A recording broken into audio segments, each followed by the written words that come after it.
This is Conversations on Careers and Professional Life, a podcast from the Foster School of Business, MBA Career Management Office. I'm your host, Gregory Heller. On each episode, I talk with guests from faculty and staff to students and business leaders about the skills and strategies that can help you design a professional life that you're happy with.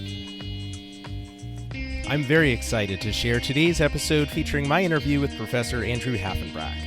As you'll hear, Andy studies mindfulness and its impacts on decision-making and workplace interactions. Longtime listeners of the show will know that I'm pretty into mindfulness, and I talk to students about their own mindfulness practices, including meditation, journaling, and others. Andy and I talk about how he got into mindfulness and about what his research has shown and about the potential benefits as well as the potential drawbacks of mindfulness practice. My guest today is Andy Haffenbrack. Andy is an assistant professor of management and organization at the Foster School of Business. His current research focuses on mindfulness and its effects on things like pro-social behavior and stress response. He joined the Foster School in 2019 and will be teaching a class titled Mindful Decision Making in the spring of 2020. Andy Haffenbrack, welcome to Conversations on Careers and Professional Life. Thanks for having me, Gregory. To get started, I'd love to know how you came to this interest in studying mindfulness. Well, I was really stressed out. So like many people who find mindfulness, I was really feeling like I was overwhelmed with all the things I needed to do in the PhD program I was in at the time in France. I was outside my home culture. It seemed like the assignments were impossible, and I would have to do so many different studies in order to have enough to publish them, in order to get a job. And this was all coming very quickly in terms of the timeline. So I was pretty overwhelmed to the point that I felt like it was making me less effective. And so I started meditating using just resources I found on the internet, and I started feeling better. And I also felt like I could kind of deal with all of the challenges that I was facing better. So that's made me think maybe this is something that would be helpful for other people as well. And at the time, I had been studying decision-making before in my undergraduate honors thesis. My undergraduate major was decision science. So I thought, well, maybe meditation could improve or change the way people make decisions. And at the time, this was 2011, there was pretty much no research at all on that. So I kind of found a low-hanging fruit, as they call it in academia, where this is something that people haven't really looked at before. So I ran a bunch of studies with different outcomes or dependent variables, thinking mindfulness would improve all these different kinds of decision-making. And the only one it really did improve was reducing the sunk cost bias or helping people cut their losses sooner. So that ended up becoming my first publication, and I kind of followed my interest in mindfulness from there. I want to come back to your personal interest in mindfulness, but I want to address something about your research. From what I've read, it mostly focuses on single instance interventions. Have you done any work on looking at the longer term effects of people who regularly practice mindfulness on their performance? Not really. Oh, my co-author ran a study where they looked at a month-long mindfulness meditation intervention, and people said that they had better performance at the end. So that's the best data I have yet. But the better way to measure performance in studies is to have someone else rate your performance, not just asking you whether you're good or not at what you're doing. And there's definitely a tension between what we find on the state level or the one-time meditation induction studies versus these longer-term interventions. And so figuring out how or if both of these things can be true, that mindfulness has no effect on performance when we're given a task after meditating one time, but it could improve performance longer term, is an open question that we're wrestling with. You mentioned state mindfulness there, and this was a term that I read when preparing for this interview, state mindfulness versus trait mindfulness. And it wasn't something that I'd been familiar with from the research that I've done on mindfulness. And similar to you, I think I kind of dove in to because I developed an interest in it. I thought it might be able to help me. Could you talk about the difference between these two things? Sure. Well, state mindfulness is a very short-term way that people think and feel, and based on the situation they're in or having just meditated. So it's about having non-judgmental awareness of the present moment for a short period of time. So if you meditate for 8 to 15 minutes, that puts you into a psychological state of mindfulness, and maybe that will last for a while if there isn't something that comes and interrupts that state of mindfulness. If you don't get some kind of surprise, or you don't have to do some really arousing or demanding task. Okay, so if you have, let's say, maybe a big decision to make, or an interview or something like that, and you want to kind of get into the zone, do a little bit of mindfulness. Well, so that's a good question, in the sense that getting into the zone, I tend to think of that more as related to flow, which is also a present moment focus, but it's higher arousal or energy. So mindfulness could help you focus your attention on the present moment and reduce distractions, but it's also going to lower your energy or arousal level, at least for a little bit of time. So if you're going to use mindfulness meditation to help yourself get into a state of flow, you need to give yourself 10 minutes or something to wake up from the meditation, because right after the meditation, you're going to be a little sleepier. You're going to be a little more tired. And there's a reason why Kobe Bryant would meditate at night after his games, not right before the game, is because mindfulness can kind of take your edge off. And when we're really overstressed, or we're really like feeling overly anxious, or we're having a panic attack or something, then having mindfulness as a tool to calm ourselves down is tremendously helpful. But if we're a little bit disengaged, or we're kind of accurately engaged in terms of our energy arousal level for the task at hand, mindfulness could actually be counterproductive, because it makes us more calm than would be useful in that moment. And is that what some of your research has found? And I know in some popular media, the headlines were, hey, maybe mindfulness isn't so great for you, right? Or great for your performance. Right. Yeah. So what we found was that when we had people randomly assigned them in an experiment to either meditate for 8 to 15 minutes using a mindfulness recording that they listened to, or that told them to focus on the physical sensations of breath, or had them go through a body scan where they focused on different parts of their body in succession, or in the control condition, we would have them listen to a mind-wandering recording where they were instructed to think of whatever comes to mind as they normally would, or we had them read the news. So we had a few different control conditions, or also we asked them to write about their past week or their past day. We had some writing condition as a control or comparison as well. And what we found was that when they meditated and we gave them a kind of mundane or boring task to do, like editing a cover letter for a job seeker, or doing anagram word puzzles, or copying text, kind of tasks that map onto what might be some of the more boring things you need to do in a white-collar office job, what we found was when we asked them, how motivated are you to do this task? The people who meditated said they were less motivated to do these kind of mundane, stupid tasks. And then we had them actually do the tasks, and the people who meditated had no difference from the ones who were in the control conditions. So if the popular enthusiasm around mindfulness would make a reasonable person expect that mindfulness would improve motivation, improve performance. And we found it actually reduced motivation and did nothing at all to performance in this situation with these types of tasks. And the reason why it reduced their motivation, one of the mediators or the processes that we measured in statistical tests that explained that relationship, was that it reduced their emotional arousal, how enthusiastic or excited they felt in that moment. I couldn't help but think that the mindfulness intervention, really just made people realize how meaningless that task was. Right? Absolutely. Right. Absolutely. And they were very in touch with themselves and in touch with the fact that they didn't want to do the thing that was mundane and boring. Yes. So mindfulness can absolutely put us more in touch with our values.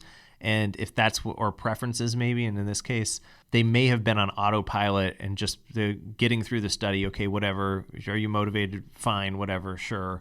And then when they slow down due to mindfulness and they actually try to answer the question in the moment carefully, like, okay, am I motivated for this? They realize, well, no, I'm not, because this is dumb. And so that's absolutely an alternative explanation for what could have been going on there. But you did find that mindfulness can enhance pro-social behavior. Yeah, we did. So explain that to me. Well, that process is more about being focused on the present moment in an interaction or in a situation you're in. And because you're not being as distracted by mind wandering like we normally would be, then you're more likely to think through the situation or the preferences or the interests of the other person, and you feel more of an impulse to help them in some way. And that's when it comes to these focused breathing meditations. We also tried it with a loving kindness meditation. It's like a meta meditation. Meta meditation where like METTA, not like META. In that meditation, you are supposed to think about sending positive energy or love or kindness to yourself, and then to people who are close to you, like your family and your friends and your enemies, and then to kind of the world at large, or all sentient beings. And that kind of meditation feels more emotional because it's about literally sending positivity to other people and yourself. And so that ended up being more about increasing empathy. That was the mediator, the process that we measured that showed why it increased prosocial behavior. So we found that both the focused breathing and the loving kindness meditations were increasing prosocial behavior or generosity compared to a control condition, but the reasons why each of them were doing that were different. Interesting. Thanks. What do you think students in the MBA program can take away from what you've learned about mindfulness? That's a great question. Well, I'd like them to view it as a tool that they could use when they need it. And that's partly related to how I'm thinking about it as a state induction, and not something that you necessarily have to do for an hour every day. And I'm very live and let live. If people are meditating every day and they benefit from that and they like it, then more power to them. They should continue doing that. But especially though with my evening MBA students, for example, these are people who have full-time jobs, and then on top of that, they're going to something like 7 or 8 hours of class every week, and they have readings and assignments on top of that. And some of them also have families, and it's just like I don't know how they even find time and kind of sanity and energy and mental space to do what they're already doing. And the idea that they should all be meditating for an hour on top of that, I just think that's a big ask for people in that situation.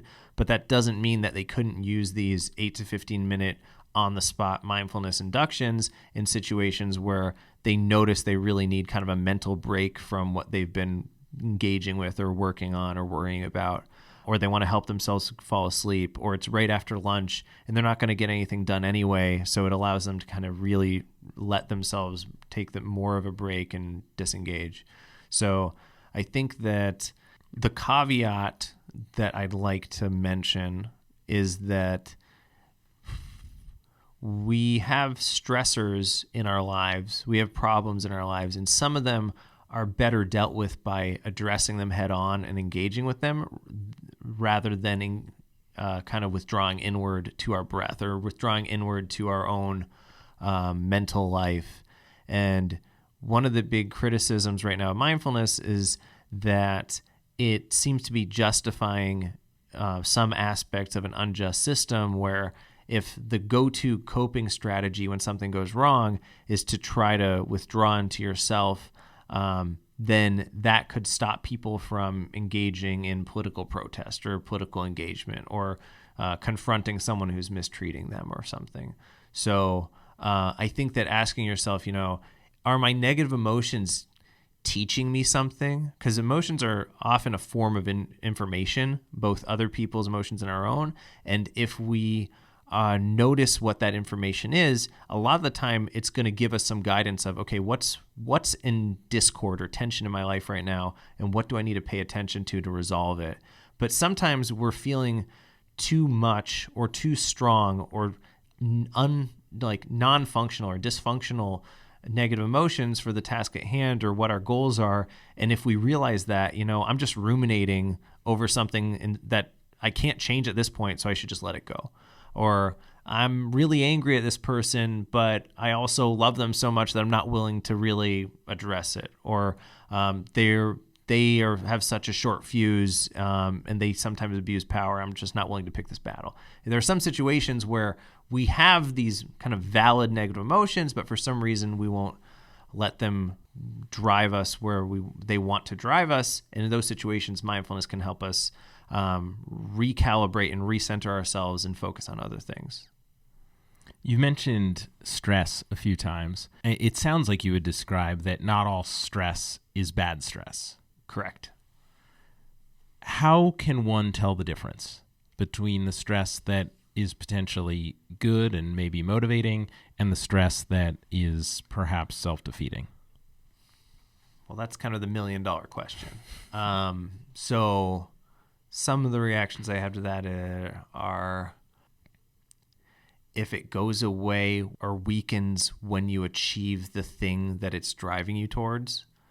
Because, sometimes anxiety is functional to the extent that it helps you realize, here are the things I need to work on. And once you get that task done, you feel better.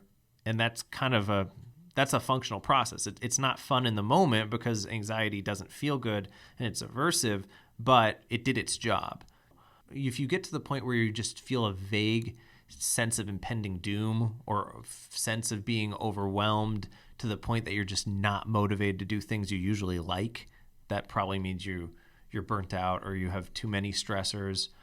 Or asking other people, like, do you think I'm doing okay, or do you think I need a break? Sometimes we can we can delude ourselves or be in denial or rationalize things that other people can notice aren't working or that we're pushing ourselves too far. So asking your family or people who care about you, these types of questions can be helpful. Sometimes we need this external mirror, external spotlight. And ask just whether at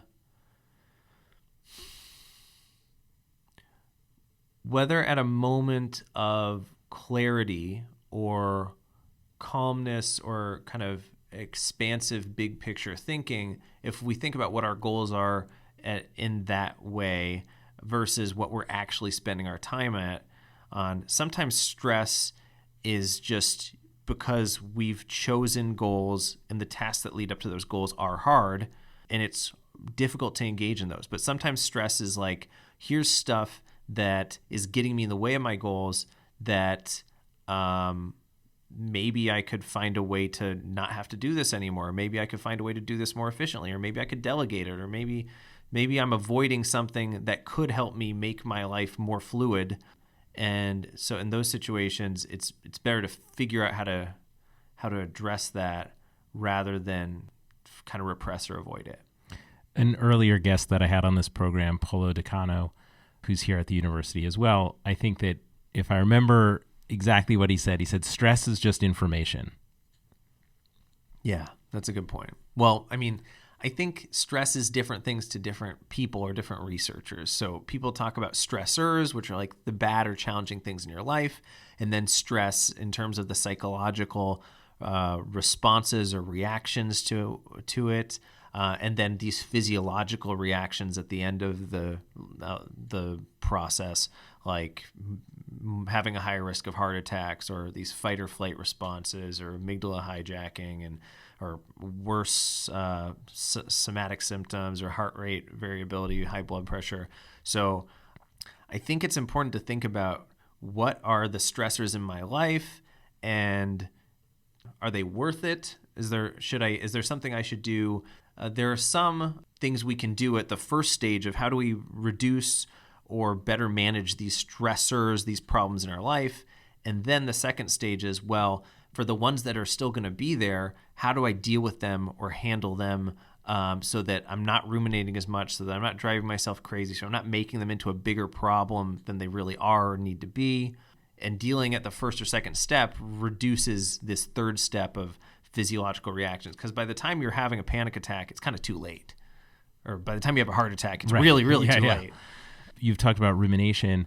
Are there techniques to overcome rumination that you have studied or that you would recommend? Yeah, so there's one called self-distancing, where what we tend to do when we're ruminating is we replay a stressful event from our own eyes or our own perspective. And in self-distancing, you kind of look at the situation from a fly on the wall perspective, where you see yourself, you see the other person who you're having a problem with, and you kind of replay that event from this perspective where you're removing your own eye gaze from your own body. And this, when you replay it in this way, that tends to reduce how much you ruminate on that problem or situation anymore, and it helps you gain closure or meaning or a sense of understanding about that event or that problem. So that's one.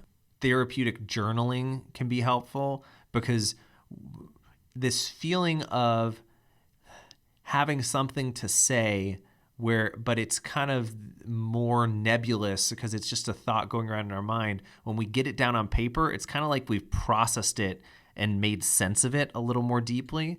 So, and this is also one of the benefits of talk therapy, where instead of just having it be something that you've been gnawing on in your mind, when you have to articulate it into words, you can kind of see it with a little more distance and clarity, and it can make more sense to you, and you can have a better idea of, okay, what was that really, and how can I move forward, instead of having it be something that automatically or spontaneously keeps coming into your mind. Yeah, I've read about studies out of UT, Pennebaker and his colleagues, the expressive writing, James Pennebaker and his expressive writing exercises. I actually had recommended that to some students to think about, to process some of the challenging and ruminating thoughts around the recruiting process. Right.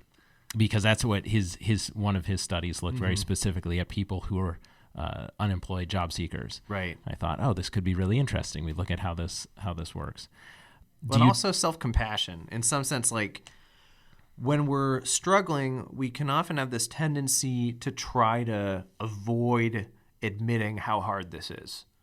And if we're in a really competitive recruiting situation, or we're not getting the interviews we want, it's easy to kind of think, the natural thing is to just get this thing I want, and I should have gotten it already, so I'm a failure as a result.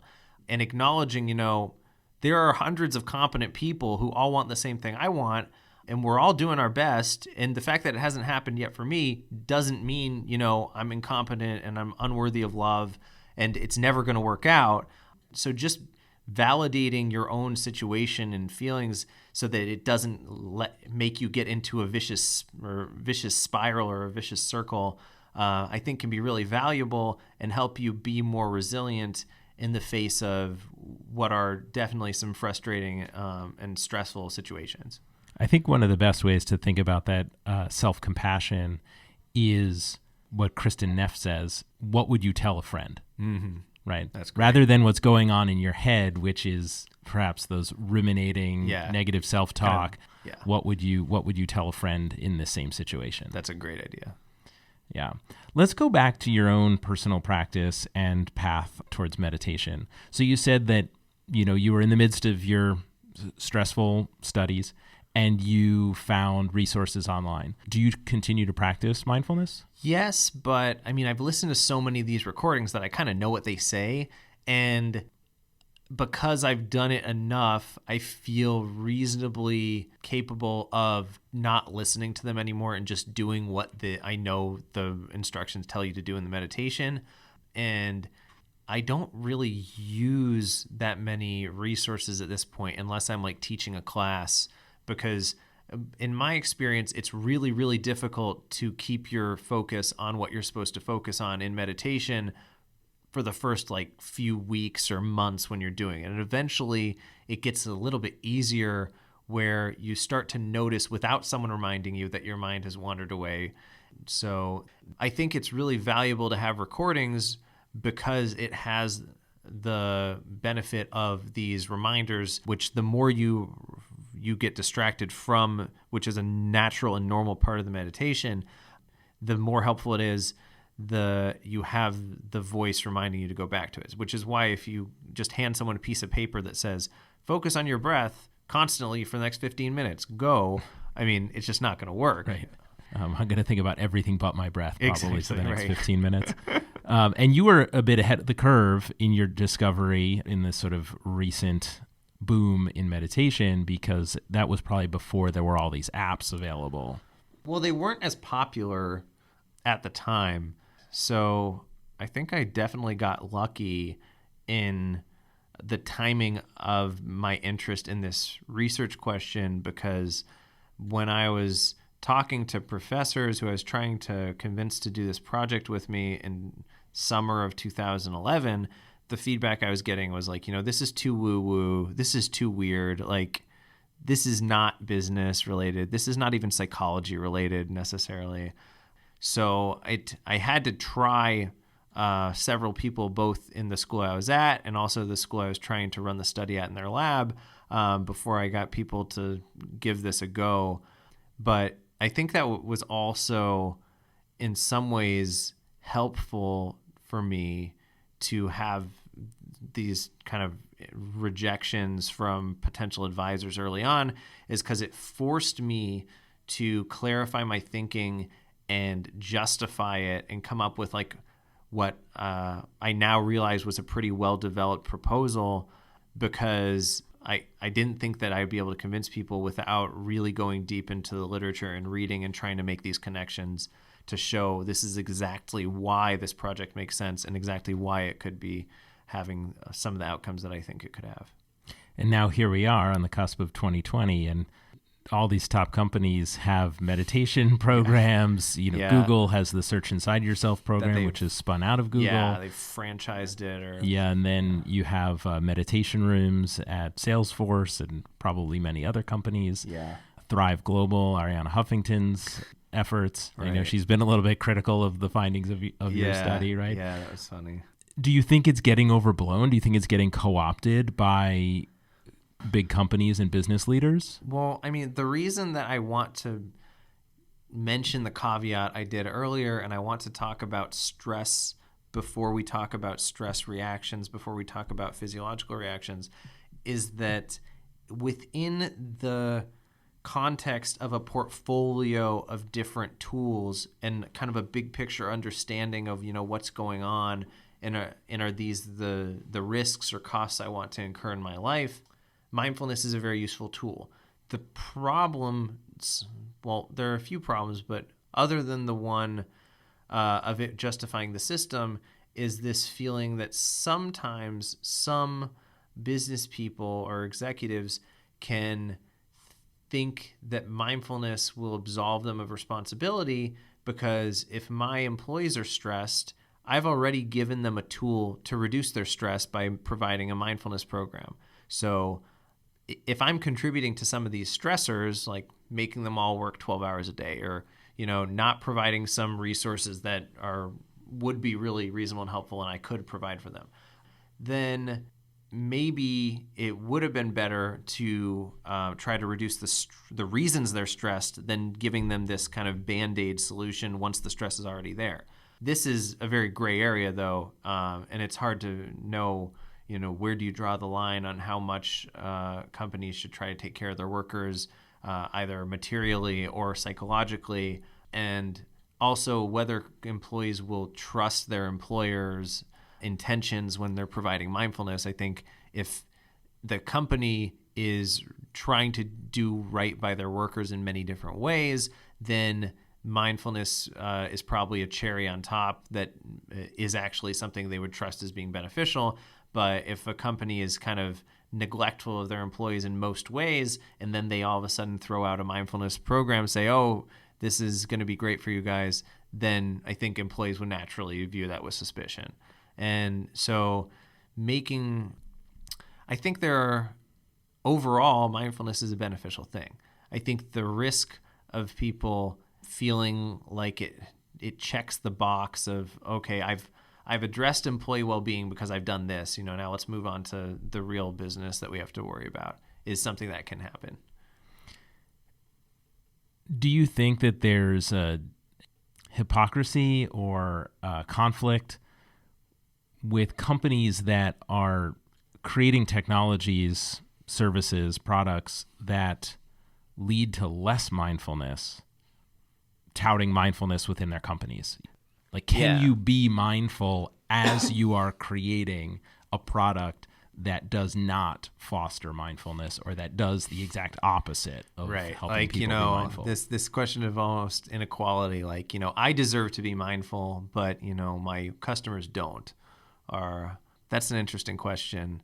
And the classic example is Steve Jobs going to India and getting really into meditation, and then creating the iPhone, and which is it's kind of an electronic form of mind wandering that's constantly taking people away from the moment, or constantly taking them away from the possibility of being kind of inspired by what's around them, because they're all just waiting for the next thing to pop up. So, yeah, I think that there is some hypocrisy there, and but it's kind of, there's a lot of hypocrisy in life. So, I mean, it's kind of human nature that people will search for the things that work for them, and are often not taking a perspective of others as much as they are aware, or they follow their own perspective. So, yes, I would definitely agree with that. Well, and then we have with the iPhone or these other mobile devices, right? They are now putting in some ways putting mindfulness instruction, in reach of people who would not be able to go to a retreat or to even a mindfulness or meditation session. And now it's right there in your pocket. In some sense, they can be solving the problem that they are contributing to. So, I mean, maybe it's like a carbon offsetting of mindfulness. That's definitely a big benefit that smartphones provide by having these apps like Headspace and Calm and others on them. And also just all of the free resources online that you can use when it comes to finding these recordings. This definitely puts it in people's reach wherever they are. So, I don't know. It's hard for me to take too hard of a stance against it, because there is the possibility of using technology to make us more thoughtful, or to help us design our lives in more functional ways. The challenge is that many people, and I include myself in this, are so busy or overloaded with what we already have to do, that finding the time to really figure out, how do I optimize my mental space, or how do I optimize the attention I have, is not always a question that comes up as much as would probably be beneficial. I know that for myself, maybe only 2 or so years into practicing any mindfulness, really, if I don't do it first thing in the morning, the chances that I'm going to do it at any point later in the day before laying my head down on the pillow are pretty low. Right. So much so that, I have the Apple Watch, and the Breathe app will remind me to take a moment of breath, and I'll be like, dismiss. I'm going to finish this email. Right. That makes sense. So I often tell people, like, sort of the Duhigg power of habits, model, like have that external cue. Yeah. And for me, it's wake up, get out of bed, do mindfulness 10 minutes. Yeah, that's great. Do exercise. Well, and that can kind of change the tone of the whole rest of the day, in my experience. Like, I don't meditate in the morning, but the times that I have, I feel like I'm just in control of the day, and I feel better for at least the morning, because I don't wake up with this sense of almost panic or anxiety, or like this sense of, okay, I need to get stuff done right now. I feel like having that chance to catch my breath, so to speak, at the beginning ends up cascading, as they say, for a significant portion of the rest of the day. But I mean, I just wake up too late, and then I feel like I'm in a rush. So this is something I need to work on.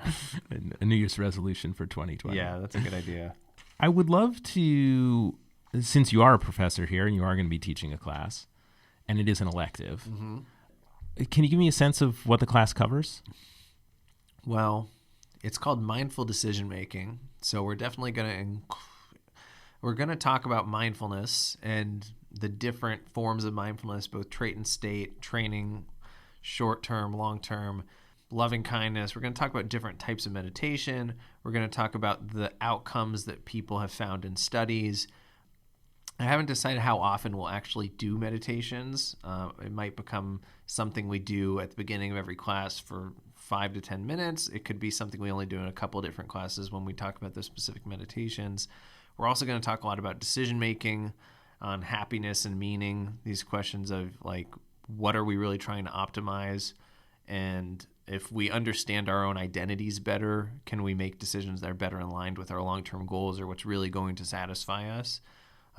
So that's kind of the starting point of what I have in mind. So identity, emotions, happiness and meaning, mindfulness, decision-making, including decision biases, some of the mistakes we make, and how mindfulness can, or in other things in addition to mindfulness, can also help us reduce some of those biases. So that's my general framework for what we're going to talk about. Okay, and that's in the spring of 2020. And that's going to be in the evening MBA program. Okay. Another question that I have for you, I know you have a study that, and I think this is the pro-social behavior study, that suggests that mindfulness can help people become more generous, helpful, and compassionate. Mm-hmm. Do you think that it can increase people's gratitude as well? Or do you think that it's separate? Or what is the connection between mindfulness and gratitude? Well, if you see so one. This is a research idea that one of the other professors has asked me about, Ryan Fair. He was in this very studio yesterday. Okay. So I don't know which order the episodes will come out on, but I asked him a similar question. Okay, cool. Yeah, so he had asked me if there's much research on it, and there isn't much research, and what's there is not in really kind of the top journals that we tend to think are probably more rigorous. I could kind of see it going either way. On the one hand, if we're focusing inward on ourselves, we might not focus as much outward on the things that we're grateful for.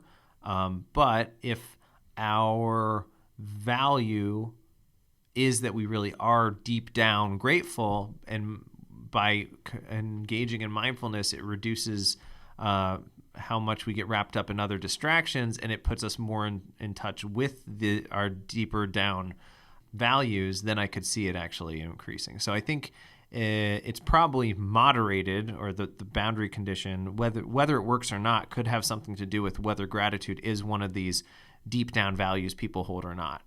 And if they do hold that value, maybe mindfulness can help unearth it. But if they don't, I don't see it kind of building up something that's not there. But I could be wrong.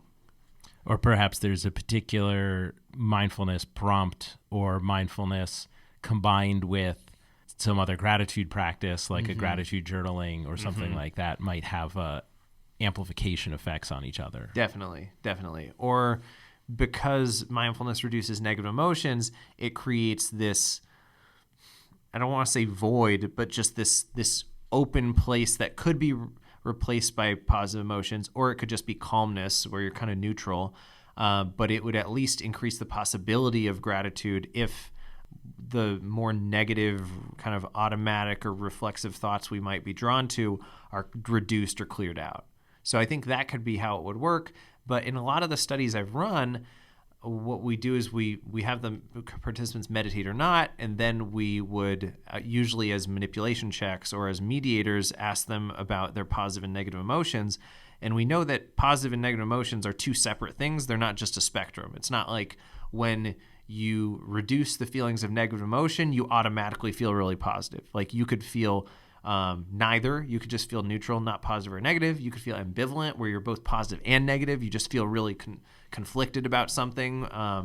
And so we find that it really reliably, more than 70 or 80% of the time reduces how much negative emotion people say they feel.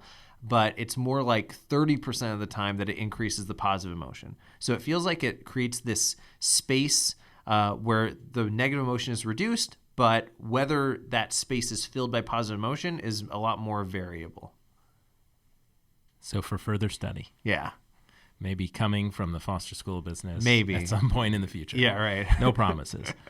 As we wind down here, I wonder if there are recommendations that you have for my listeners, for students in the MBA programs and others, if they want to get started with mindfulness. Where would you point them? Well, there's a website called freemindfulness.org, which has a lot of mindfulness recordings. I think the 14-minute, 36-second body scan recording by Vidyamala Birch on there is particularly good. We've used that in a study before. And they have a bunch of others. So that would be a place where if you did one of their meditations in a different one every day, it would probably take you a month to get through them all or more. So that's a great resource. If you want to pay money, then Headspace is probably the best for a reason, because it's the most popular. They seem to put a lot of attention to detail into making sure the quality of the meditations are high and that it actually does what they say it's supposed to do. So I don't think they would have that many subscribers without actually creating a significant amount of value for them. So those would probably be the first places I'd look to.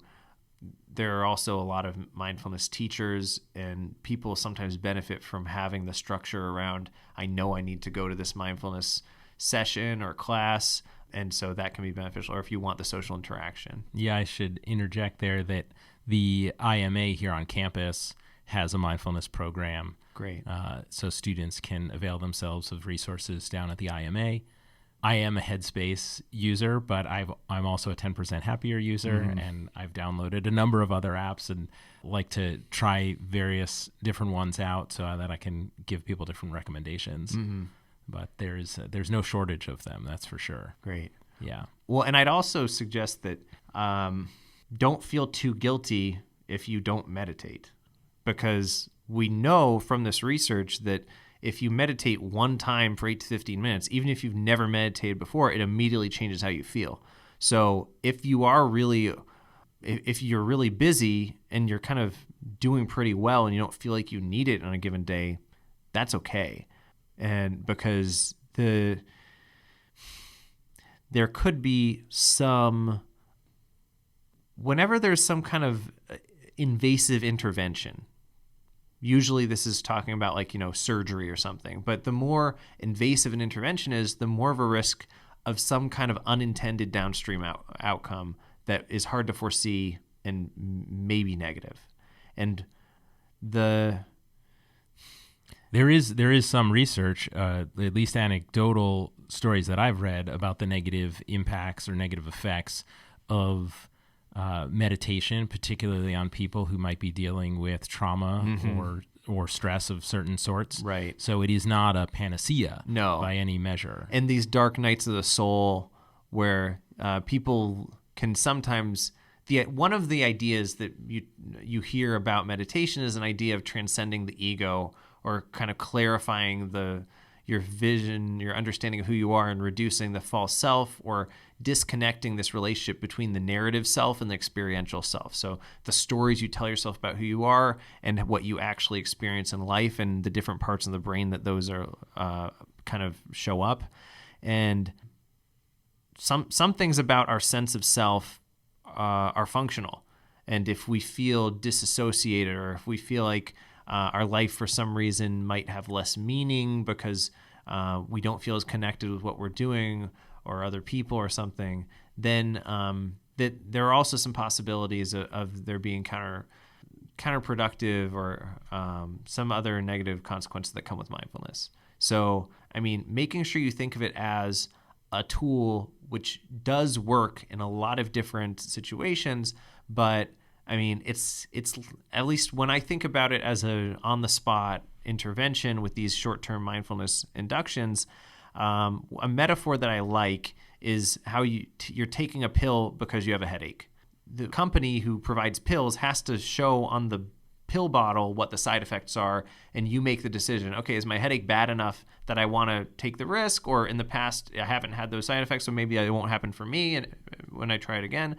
But we should at least be honest with people that it's not going to fix every single problem, and in some cases, such as reduced motivation for these mundane tasks, it may actually backfire from what we'd hope the result would be. So I think that just continue to be open to hearing more about what these effects are would be useful, instead of taking what the media says at face value necessarily. I think that's wise advice. Are there any books that you think that you'd recommend? Well, Why Buddhism is True, which is probably one of the more controversial titles I've ever seen. That's a really good book. Search Inside Yourself, written by Chada-Ming Tan, who is the establisher of the mindfulness program at Google, is good. And that book is full of lots of small interventions Yes. and advice on how to work that into your day. Right. And I think there's some great tips. Again, as I said, having those cues, like every time you pull your chair back from your desk, taking one mindful breath. Yeah, that's right? a good idea. Or every time you arrive at a meeting, allowing for a moment to arrive. Mm-hmm. Or every time you sit down to eat, like putting down your fork between bites and closing your eyes and like engaging in mindful eating as well. I think that was another thing that was in there. Yeah. Mindful Work by David Gellis. Those are three of the best, but there's one that just came out about the Mindful Elite by Jamie Kucinskis. She documents how mindfulness was popularized in the West by taking away a lot of the things that felt religious, and so reducing like the guru worship and the hand mudras, and keeping pretty much the meditations in isolation, away from these other artifacts and away from many of the philosophical considerations that you'd often get in the traditional Buddhist mindfulness. And so that's a really interesting book, but it's less of a how-to book than like a anthropology Of mindfulness in the West. The main critical book about mindfulness is called McMindfulness by Ron Purser, and I haven't read it yet, but he's one of the most vocal critics of mindfulness based on this idea that it's justifying the system, and if we're living in this world with inequality, mindfulness could placate us so that we don't engage with the inequality, or that we don't engage with these injustices or problems, where what would be better is for us to actually kind of organize politically or find other ways to fix the problems directly rather than fixing our reaction to the problems. So that I'm reluctant to kind of say, oh, you should definitely read it before I've read it, but that would be the place to look if you want to hear a more critical voice on mindfulness. The context that I've been operating in here with mindfulness research is that there are thousands and thousands of articles on the benefits of meditation, and I just didn't think it's possible for something to be that uniformly beneficial across so many different situations, which is what led to this reducing motivation idea, which ended up, being supported in the studies. It is important to acknowledge that, there are thousands of studies on the benefits, and there are maybe 5 to 10 on the counterproductive effects. So overall, I still think it's a good thing. I just think I think it's a good thing because of the evidence, and to the extent that the evidence might change in the future, I think we should update our beliefs. Well, thank you so much for coming and spending time with me and having this conversation on careers and professional life. Thank you so much, Gregory. It's been a pleasure. Look forward to interacting with you more here at the university. Great. Likewise. Thanks so much. My pleasure. As you heard, Andy's research has shown that even single sessions of mindfulness of 8 or 15 minutes can help improve decision-making by reducing the sunk cost bias, and also can improve pro-social behavior in the workplace. The downside is that meditation can decrease motivation to perform certain types of tasks. Andy recommends leaving yourself some time between any meditation session and when you need to be performing at your peak.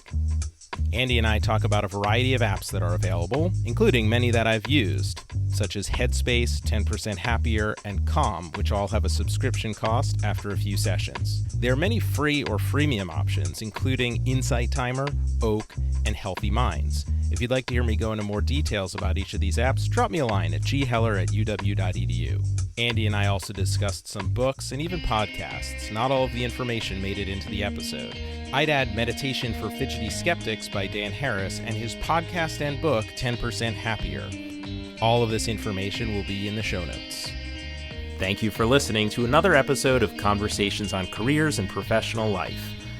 I'd love to hear what you think about the podcast. You can email me at gheller@uw.edu. And if you've enjoyed this episode, please share it with a friend or classmate.